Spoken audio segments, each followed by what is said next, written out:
Dwi'n meddwl mae sort of greed wedi cymryd dros llawer o pobl. Ti ddim yn gallu prynu hapusrwydd.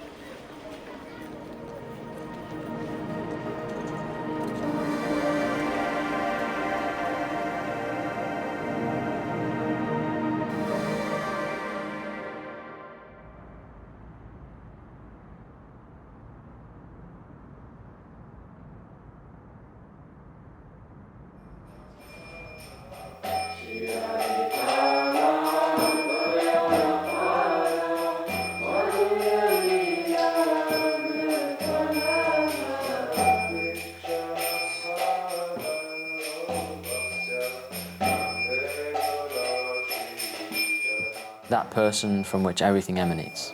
Dyma beth mae Krishna yn meddwl. Mae e'n fel person fel ni, ond mae e'n conscious o popeth. Un o'r gwersi cyntaf ni'n dysgu am yw bod ni'n gwahanol i'r corff. Sparks bach o consciousness.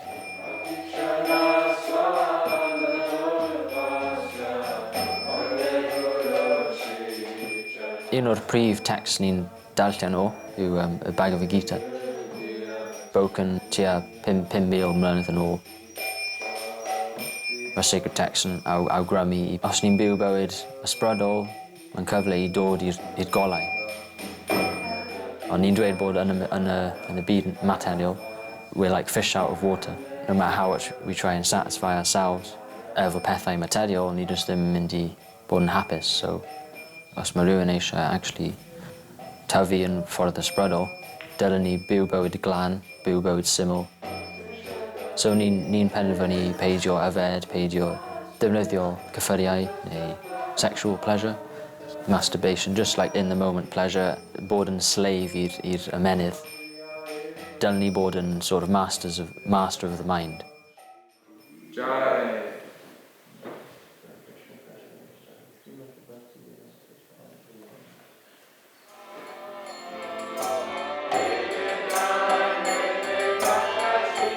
Ni'n dweud bod y bywyd hyn dylai bod yn preparation for the time of death. Basically, os ni'n dod i diwedd bywyd a maen nhw wedi gwneud gymaint o pethau material, ond y peth sydd yn cymryd hyn i ffwrdd o nhw yw death, yw marw.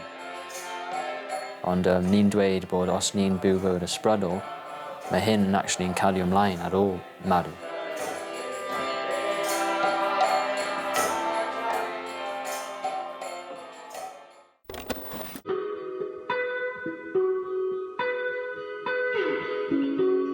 Nes I tyfu fyny yn Caerdydd. Family life yn really nice. Roedd fi efo fel musical desires. Creu cerddoriaeth, bod ar fel stage, bod yn star, you know. Pan oedd fi'n teenager, fi'n eitha confused am beth I wneud efo bywyd fi. Beth oedd ysgol yn cyflwyno I ni, dewis beth oeddwn I eisiau bod mewn y dyfodol, a roedd fi jyst ddim efo unrhyw ateb am hynna. Roedd fi'n just bach o seeker, just edrych am ystyr. Pwy ydw I, ble ydw i'n dod o, pam ydw I mewn y corff hyn.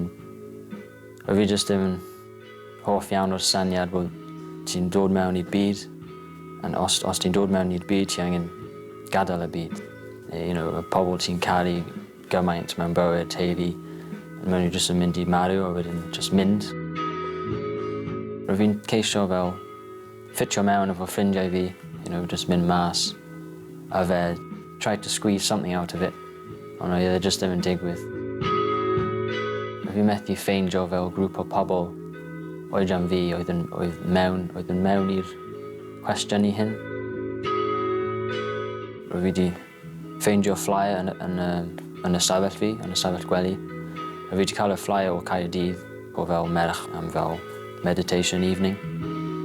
So roedd fi jyst I penderfynu I mynd ac roedd Tariq yn nath yn siarad am just fel pethau ysbrydol. Llawer o pethau roedd fi'n actually yn edrych am. Roedd fi jyst I seiclo adref yn just efo gwyn massive ar face fi.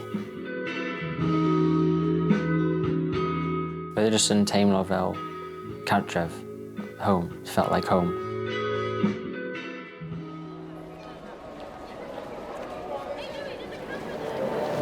Hey guys, how's it going? From Cardiff, where are you from?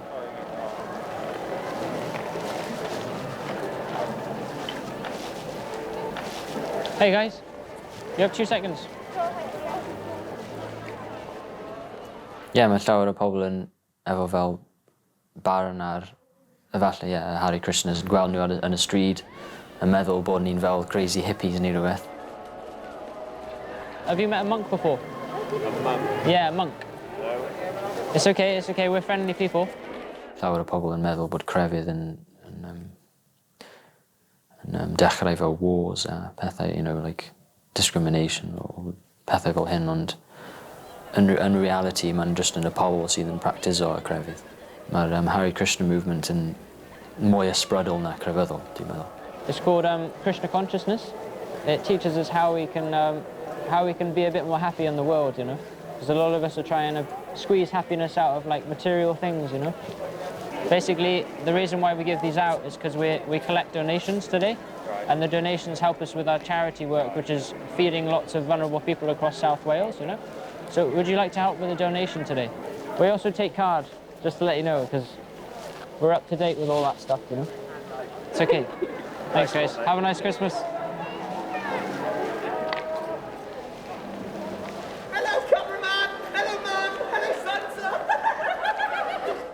So ar y dechrau pan mae fi wedi sort of aros dros nos, roedd fy mam yn eitha fel, okay, be careful, you know, because di ddim yn gwybod y pobl hyn, ond un o ffrindiau fi actually Ben, roedd e'n really yn gofalu amdano fi.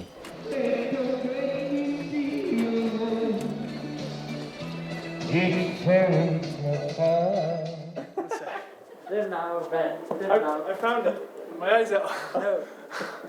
Green colour No, donation. we're friends. This is how we be friends.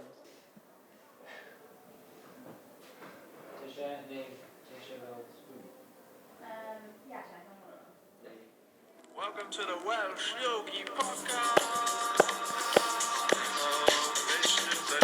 Krishna Prasthaya Bhutale Srimate Bhaktivedanta.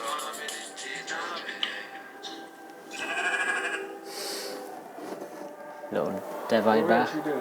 We're being Yeah. our instincts are being hijacked constantly as well. Yeah, We've or got by the this- mind. Well, not by the mind, by the consumerism, the Yeah, the externals yeah, world. we've got adverts bombarding us constantly, you know, buy this, do that. You know, we've got all these subtle influences, and if we don't stop and think about it, we just get pulled along. Yeah, I suppose, yeah. So we need that control of mind to, or for spiritual progress. The way you speak, man. You're such a cult member. No, I'm joking. For devotional service. I'm a cult member. Before I joined, I said it was a cult. You know, oh, it's a cult. I don't want to join a cult. And then, but like, actually, when you think about it, cult consumerist culture, that's a cult too. Yeah, it's like people go to gigs and they worship this artist on the stage. You've got a cult following. Yeah, it's like you're a follower of There's someone. a whole culture built around that person. Yeah. Or around that movie. It's a cult Yeah. classic. You know, so cult just means culture. Yeah, it's Like, just what you follow, isn't it?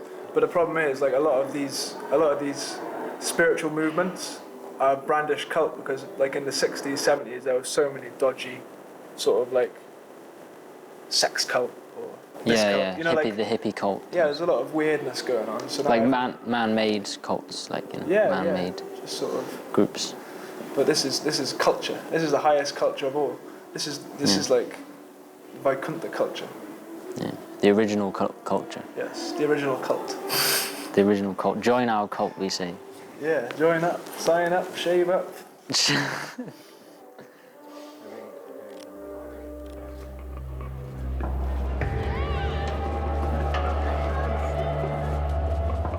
Amser o'r blwyddyn sydd yn mwyaf consumerist yw fel Nadolig. Dyle fe bod yn cyfle i ni i bod o gwasanaeth i eraill. You know. Ond, ie, yeah, heddiw mae'r neges o Nadolig wedi sort of mynd.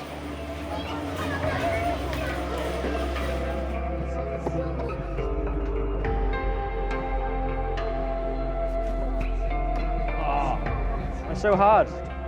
Dwi'n meddwl mae pobl yn cael buzz trwy prynu pethau. Mae'n just yn temporary. So, Ti ddim yn gallu prynu hapusrwydd, basically.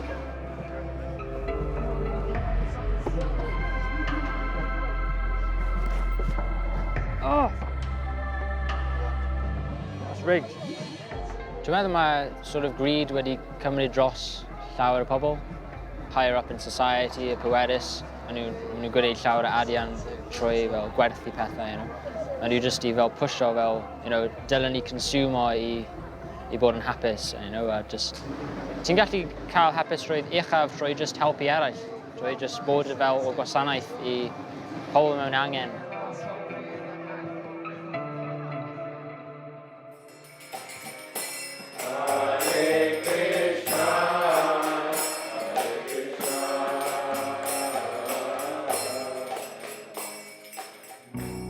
A truly spiritual person yw rhywun sydd yn defnyddio pob eiliad fel ffordd o wella ei hunain neu dod yn agosach i true selves.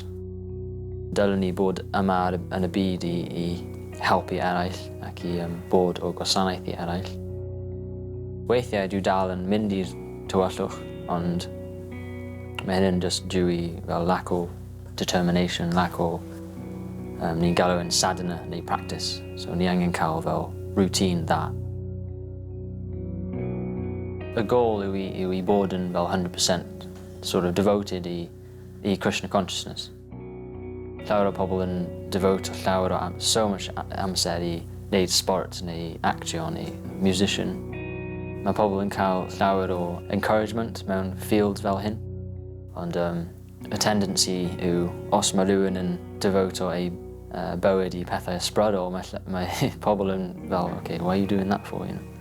Ond mae'n delio efo pethau sydd yn beyond fel pethau material. So mae'n really pwysig bod mae pawb yn ystyried beth ydw i'n neud yn bywyd fi sydd yn preparation am marw.